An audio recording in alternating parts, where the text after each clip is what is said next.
Salut à tous, c'est Ciné Marvel, bienvenue dans cette toute nouvelle vidéo dans laquelle je vous ai regroupé les news les plus importantes et intéressantes de ces dernières semaines concernant bien évidemment l'univers Marvel.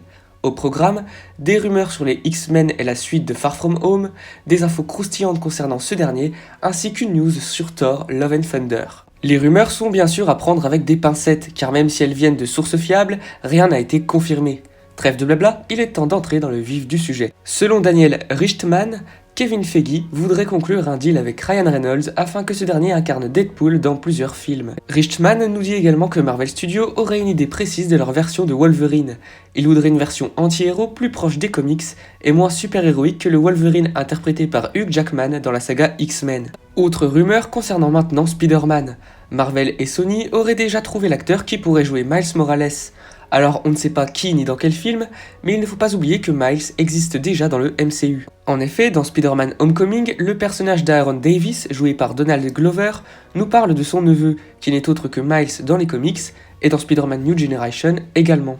Pour en revenir à Daniel Richtman, il annonce que des acteurs d'anciens films Spider-Man pourraient revenir dans d'autres films du MCU, en particulier Spider-Man 3. Il évoque Kirsten Dunst, qui jouait Mary Jane dans la trilogie de Sam Raimi, et Dane DeHaan, qui interprétait Harry Osborn dans The Amazing Spider-Man 2. Passons enfin à des infos officielles, en commençant par Spider-Man 3. Vous n'êtes pas sans savoir que Jamie Foxx jouera Electro dans la suite de Far From Home, rôle qu'il avait déjà dans The Amazing Spider-Man 2. L'acteur avait confirmé cela dans un post Instagram qu'il a retiré une heure après. On y apprenait qu'il était très excité par ce retour et que cette fois il ne serait pas bleu, de quoi penser qu'il aura son célèbre costume jaune et vert des comics. Cela nous indique que cette version d'Electro sera différente de la version de The Amazing Spider-Man 2. Cependant, de grosses rumeurs sur le retour de certains personnages des anciens films laissent plutôt penser que le multivers sera au centre du film et que du coup ce sera le même Electro. L'info suivante va également dans ce sens. En effet, Doctor Strange est confirmé dans Spider-Man 3 et aura apparemment un rôle de mentor pour Peter Parker. Ce retour n'est pas surprenant car le deal entre Sony et Marvel stipule qu'au moins un héros de l'univers fasse son apparition dans un film Spider-Man. C'était le cas de Tony Stark dans Homecoming et de Nick Fury dans Far From Home. Néanmoins, nous pouvons nous demander si Doctor Strange ne sera pas plus important que ça et confirmerait implicitement l'utilisation du multivers dans Spider-Man 3. En tout cas, cela devient de plus en plus probable.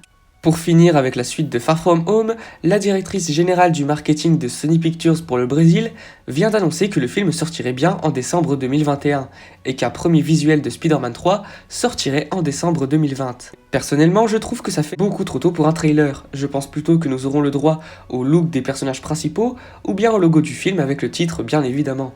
En tout cas, j'espère qu'à ce moment-là, nous saurons si le multivers est au centre de l'intrigue ou pas. Parlons désormais brièvement de Thor 4.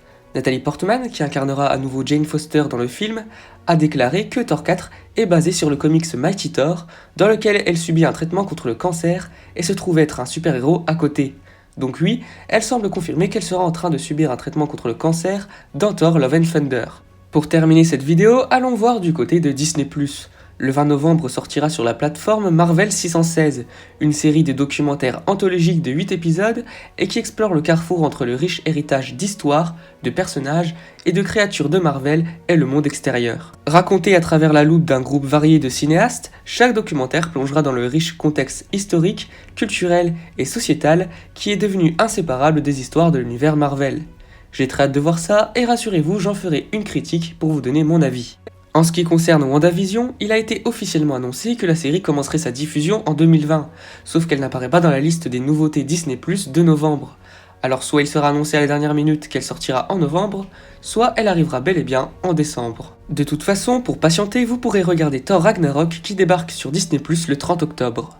C'est la fin de cette vidéo, j'espère qu'elle vous aura plu. Si c'est le cas, n'hésitez pas à la liker et à la partager, ça serait un immense soutien.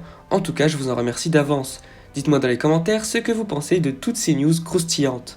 Si ce n'est pas encore fait, je vous invite tout naturellement à vous abonner à la chaîne sans oublier d'activer la cloche des notifications pour être tenu au courant des prochaines sorties.